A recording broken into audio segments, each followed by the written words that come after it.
नमस्कार दोस्तों। आज का विषय केवल एक सवाल नहीं, एक रहस्य है, एक अनुभव है, एक सच है जो हर इंसान को कभी न कभी अंदर से हिला देता है। मरने के बाद आत्मा सबसे पहले किसे खोजती है? क्या वो अपने घर वालों को ढूंढती है? क्या वो भगवान को खोजती है? क्या वो किसी पुराने अपूर्ण काम के पीछे जाती है या फिर किसी और ही दुनिया में कदम रख लेती है?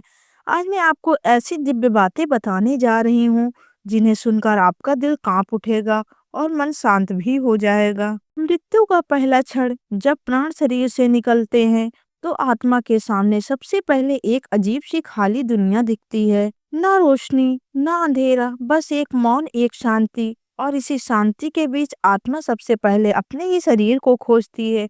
हाँ, सबसे पहले आत्मा उसी शरीर के पास खड़ी होती है जिसमें उसने जीवन बिताया था, क्योंकि आत्मा समझ ही नहीं पाती कि वह शरीर से अलग हो चुकी है।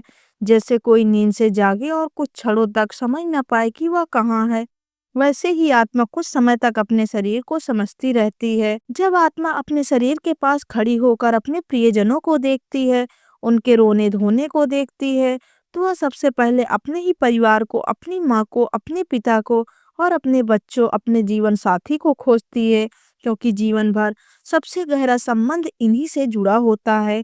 भावनाएं शरीर से नहीं, आत्मा से जुड़ी होती हैं। इसीलिए मृत्यु के बाद भी आत्मा सबसे पहले इन्हीं को ढूंढती है, देखने के लिए वे ठीक हैं या नहीं, क्या वे टूट रहे हैं, क्या वे उन्हें याद कर रहे हैं। कई आत्माएं अपने घर वालों के पास कई घंटों तक रहती हैं, कई दिनों तक, कभी कभी 13 दिनों तक भी रहती हैं। कुछ आत्माएं अपने घर वालों को तलाशने के बाद एक तीसरी चीज को खोजती हैं, अधूरे काम। जिस कर्म में जीवन में सबसे ज्यादा असर किया, जिस बात में मन में सबसे गहरी छाप छोड़ी, आत्मा उसी तरफ खिंच जाती है। उदाहरण, किसी का अपूर्ण वादा, किसी का कर्ज, किसी का अंतिम इच्छा, किसी की चिंता, किसी का अधूरा प्रेम, किसी की माफी। आत्मा इन्हें पूरा करने की कोशिश नहीं करती, बस देखती है, समझती है और फिर छोड़ देती है। शास्त्रों में कहा गया है, पहले 3 दिन आत्मा घर के आसपास रहती है, 4 से 10 दिन बीच बीच में जाती है और लौटती है। 11 से 13 दिन तक आत्मा अपने कर्मों की समीक्षा करती है। इन्हीं दिनों में आत्मा अपने भविष्य मार्ग का चुनाव करती है। इन्हीं दिनों में आत्मा सबसे ज्यादा जुड़ाव और बेचैनी महसूस करती है। और इन्हीं दिनों में आत्मा सबसे ज्यादा खोजती है अपने ही परिवार को, क्योंकि आत्मा चाहती है कि उसके जाने के बाद उसके अपने लोग संभल जाएं, टूटे नहीं, उसकी याद में खुद को ना खो दें। इसीलिए बहुत बार हमें महसूस होता है कि कोई हमारे बहुत करीब है पर दिख नहीं रहा है। अब सबसे महत्वपूर्ण सवाल, क्या आत्मा पहले भगवान को खोजती है? उत्तर है नहीं। आत्मा भगवान को तब खोजती है जब उसका मन पूरी तरह शांत हो जाए, जब वो अपनी सारी अशक्तियों से मुक्त हो जाए, जब वह अपने परिवार को छोड़ने की पीड़ा से ऊपर उठ जाए। यह अवस्था बहुत कम आत्माओं को तुरंत मिलती है। कुछ आत्माएं बहुत जल्दी प्रकाश की ओर चली जाती हैं, कुछ देर तक भटकती हैं, कुछ अपने ही भावनाओं में उलझी रहती हैं। लेकिन जब आत्मा तैयार होती है, तब एक दिव्य प्रकाश उसके सामने प्रकट होता है, जिसे कई लोग परलोक का द्वार कहते हैं। यही वह क्षण है जब आत्मा भगवान को खोजती है और भगवान आत्मा को। आत्मा दो ही चीजों से डरती है, अपने प्रियजनों की पीड़ा देखकर, अपने कर्मों का सामना करने से। बाकी दुनिया, राक्षस, डरावनी शक्तियां, ये सब कहानियां हैं। वास्तविक डर अपने भीतर होता है। पहले अपने शरीर को खोजती है आत्मा, सबसे पहले अपने शरीर को खोजती है, फिर अपने घर वालों को, फिर अपने अधूरे काम को ढूंढती है। उसके बाद ज्ञान और प्रकाश की ओर जाती है और अंत में भगवान को ढूंढती है। यही आत्मा की यात्रा है और यही सच्चाई है। दोस्तों, हम जिंदगी भर यह सोचकर जीते हैं कि समय बहुत है, लेकिन आखिरी क्षण में आत्मा केवल एक ही बात समझती है, प्यार से बड़ा कुछ नहीं। इसीलिए जब तक हम इस शरीर में हैं, अपने प्रियजनों को प्यार दें, गलत फहमियाँ दूर करें, माफी मांग लें, माफी दे दें, दूसरों का दिल न दुखाएं, ताकि जब आत्मा शरीर छोड़कर जाए तो उसे किसी बात का पछतावा न हो। जब आत्मा भगवान के प्रकाश की ओर बढ़ने लगती है तो उसके सामने 3 रास्ते खुलते हैं। कर्म का मार्ग, ज्ञान का मार्ग और मोक्ष का मार्ग, इन तीनों में आत्मा कहाँ जाएगी, यह तय करता है उसका जीवन भर का व्यवहार, उसकी नियत और उसका हृदय। जब आत्मा प्रकाश की ओर बढ़ती है तो उसके सामने कुछ भी छिपा नहीं रहता, ना उसके अच्छे कर्म, ना उसके बुरे कर्म, ना उसके शब्द, ना उसके विचार। शास्त्रों में कहा गया, आत्मा का साक्षी वही है जो उसे देखता है। इसीलिए मृत्यु के बाद आत्मा सबसे पहले अपने ही कर्मों से मिलती है। जीवन में किए गए हर कार्य की झलक उसके सामने आती है।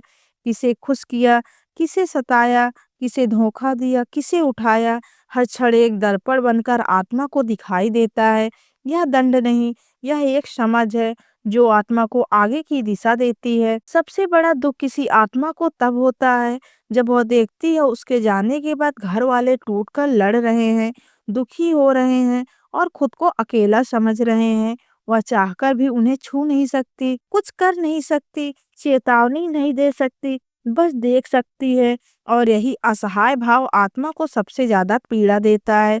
इसीलिए कई बार हम महसूस करते हैं कोई हमें हल्के से छू कर गया, हमारे कमरे में हल्की हवा चली, बिना वजह आंखें नम हो गई। यह सब आत्मा के अंतिम स्पर्श होते हैं। जब आत्मा अपने परिवार को पीड़ा देखकर भी स्थिर रहना सीख ले, जब वह अपने अधूरे कर्मों को छोड़ दे, जब वह अपने पुराने शरीर के मोह से ऊपर उठ जाए और जब वह प्रकाश को स्वीकार कर ले, तभी आत्मा मुक्ति मार्ग में प्रवेश करती है। इस अवस्था में आत्मा हल्की हो जाती है, स्वच्छ हो जाती है और शांत हो जाती है। यही उसे समझ आता है, मैं ना शरीर हूँ, ना नाम हूँ, ना संबंध हूँ, मैं केवल प्रकाश हूँ। मृत्यु के बाद आत्मा एक आखिरी बार समझती है जिसके लिए हम पूरी जिंदगी लड़ते रहे, वही चीज मौत के बाद हमारे किसी काम की नहीं रहती। ना पैसा, ना जमीन, ना घर, ना गाड़ी, ना अहंकार। जो चीज साथ जाती है वह है कर्म, प्रेम और चरित्र।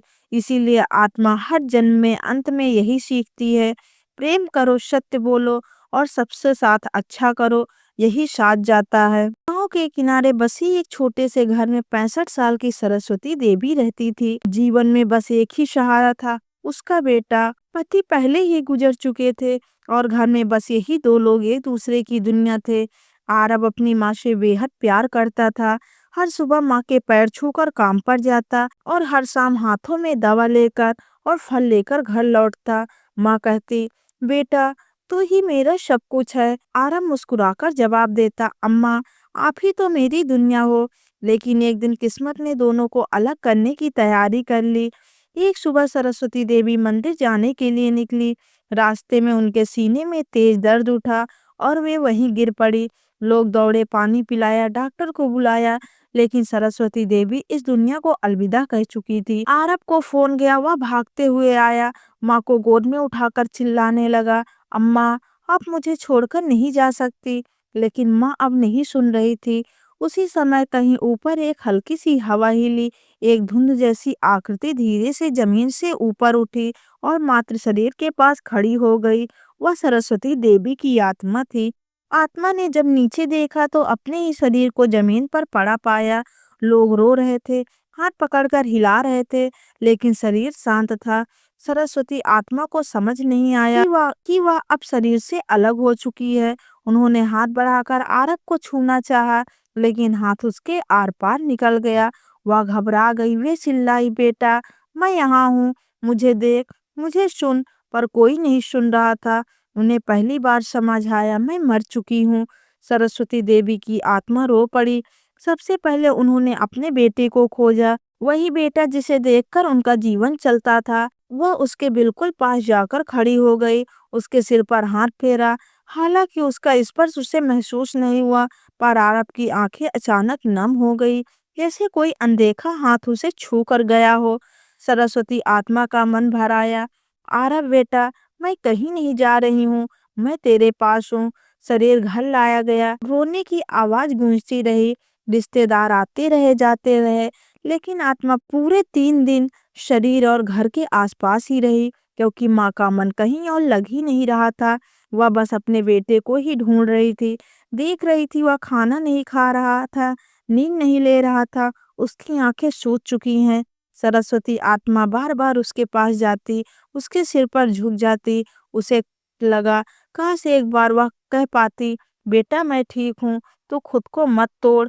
चौथे दिन आत्मा को एक हल्की रोशनी दिखी, जैसे कोई उसे बुला रहा हो। उन्होंने सोचा शायद भगवान का रास्ता है, लेकिन उनका मन नहीं माना। उन्हें लगा नहीं, अभी नहीं, मेरा बेटा अकेला है।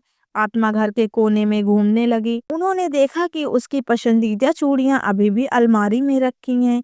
वो स्वेटर जो उन्होंने आरब को अपने हाथों से बुना था, वो आज भी कुर्सी पर पड़ा है। अधूरे काम, अधूरी बातें, अधूरा प्यार, सब कुछ आत्मा को खींच रहा था। अब आत्मा के सामने एक दर्पण जैसा प्रकाश खुला, जहां उन्हें अपने पूरे जीवन का दृश्य दिखाई दिए। किसे हंसाया, किसे दुख दिया, किसे सहारा दिया। उनके अच्छे कर्म चमक रहे थे, उनकी ममता प्रकाश बन चुकी थी। तभी एक दिव्य आवाज आई, सरस्वती, अब तुम्हें चलना होगा। तेरा समय पूरा हुआ, तेरे कर्म उजले हैं, तेरी आत्मा को शांति मिलेगी। सरस्वती आत्मा बोली, मैं जाऊंगी, लेकिन एक बार अपने बेटे को देख लूं।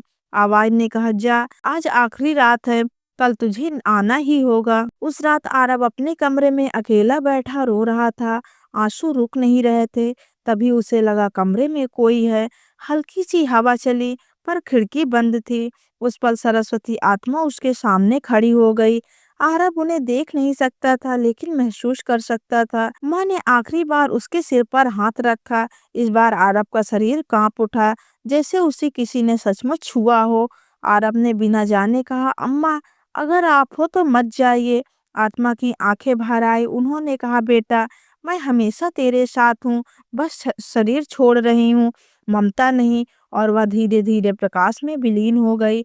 मरने के बाद आत्मा का सबसे पहले किसे खोजती है? कहानी का उत्तर दे दिया। आत्मा न सबसे पहले भगवान को खोजती है, न स्वर्ग को, न नरक को। वह सबसे पहले खोजती है जिसे वह सबसे ज्यादा प्यार करती है।